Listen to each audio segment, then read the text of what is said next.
I am here. I'm Stephen McDonald, and I'm here with Dylan Friedman of the tennis team. We're just going to ask him a couple questions just regarding tennis and this season and whatnot.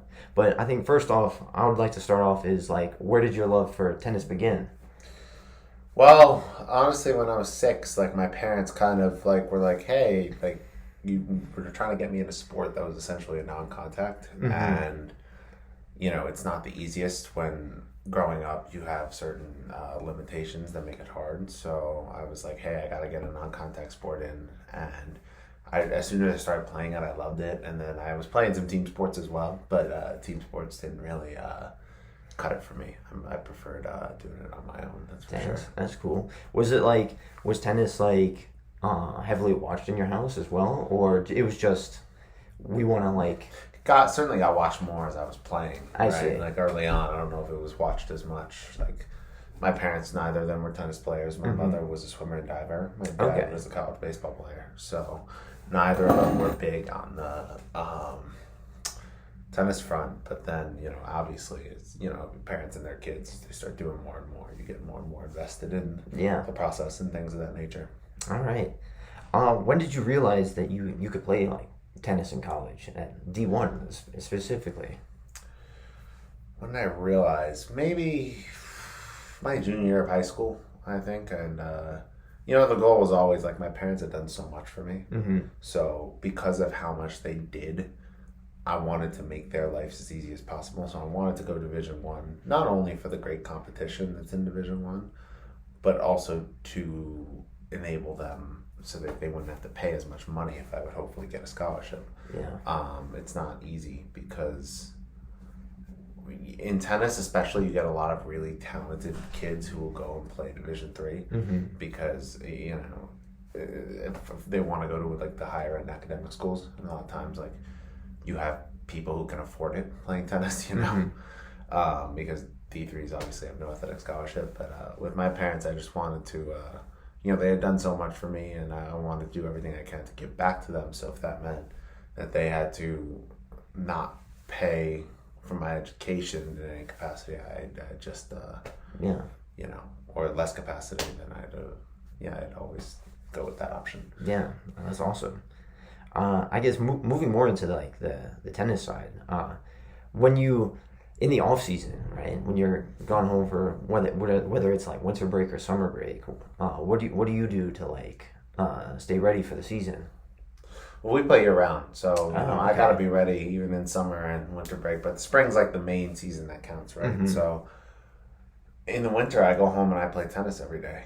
That's what I do. I'll go and I'll play a couple hours a day every day and hit the gym and make sure I'm in like really good physical shape. In Mm-hmm. addition to playing a lot of tennis, that when I come back, I'm like really good mentally, really relaxed physically, emotionally, spiritually. Like Yeah. kind of have everything in tune, if you will. Yeah. Let's see.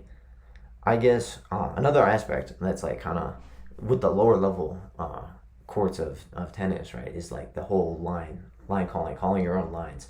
I'm sure that's like it's such a pain to deal with. So what is like your experience with that really? I mean, everyone in college, my team always says it's like everyone in college tennis cheats. So it's just, it's something that you're used to. And you'll get some guys who play fair and such, but mostly everyone cheats. So you just got to know how to be prepared for it and how to deal with it. I see. Would you say you're the type of person where if somebody on the other side of the court is cheating, will you like give a little bit more calls your way, or you just generally try to like I stay try fair? and stay really fair because I don't like to get sucked into that. What I will do right away, though, is I'll get the roaming ref. And I'll I just be see. like, you gotta come watch my court. This is ridiculous. Or I'll get one of my coaches. And I'll be like, you guys gotta come watch my court. Like, he can't be making these calls like that. Like, this is ridiculous. I see. Okay, so like good integrity, you know. I definitely, always. That's something that our coach preaches. So I try and practice it. Let's see. What is it? Yeah, you just had the West Point Invitational. It just wrapped up. Based off of like your performance in the like West Point Invitational, what are you like looking to like build off? I guess this weekend really. Well, we got two more. I got two more. Not You got everyone on two. the team does, but I got this weekend and the next weekend I'm going to play at Yale. And so Yeah. West Point was kind of a good measure of where we were at as a team, and it sort of took some time to, you know, reset, and now we go back at it because that was our first weekend off last weekend in September or October, so it's actually been quite some time. So it was nice to kind of get that weekend off, reset the body, reset the mind, and now I got to go at it strong these last two tournaments. That's the really big thing because I don't feel like my doubles has been quite where I want it to be this fall, so I'm trying to really get my doubles like in tune, and that's the goal, I think, right now coming up. What does that look like in practice, working with your doubles partner? What is... Well, I think for me, it's not as much my issue of playing with my doubles partner.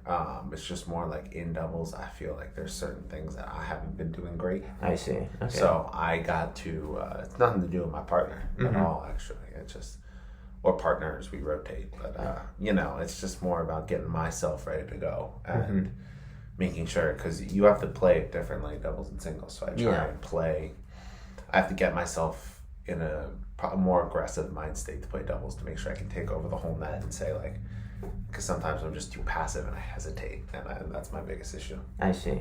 Well, I appreciate you taking this time with me. Yeah, of course. And that wraps it up. Yeah.